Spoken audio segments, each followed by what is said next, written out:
భారతదేశానికి ప్రజా ప్రాతినిధ్య చట్టానికి సంబంధించినటువంటి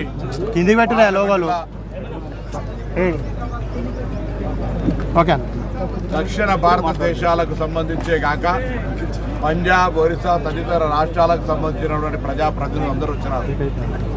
అది వారికి ఒకవేళ దొంగల సభలక కనబడితే దురదృష్టకరం. కేంద్ర మంత్రికి చక్కగా కనిపిస్తలేనట్టు, ప్రజాస్వామ్యం మీద విశ్వాసం లేనట్టు.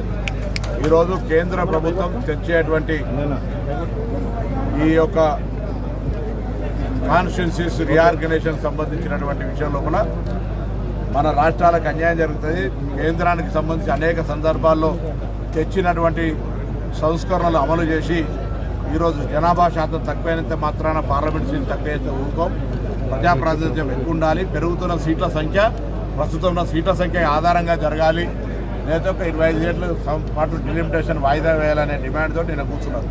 డిమాండ్ తెలుసు, ఎందుకు కూర్చున్నారో తెలిసి కూడా ఆ విధంగా మాట్లాడితే మీకు నిజంగా ఒకవేళ if you are really concern ఈ సిస్టమ్ మీద డిలిమిటేషన్కు దక్షిణ భారతదేశానికో లేకపోతే తెలంగాణకు అన్యాయం జరుగుతలేదని విశ్వాసం ఇవ్వగలుగుతారా?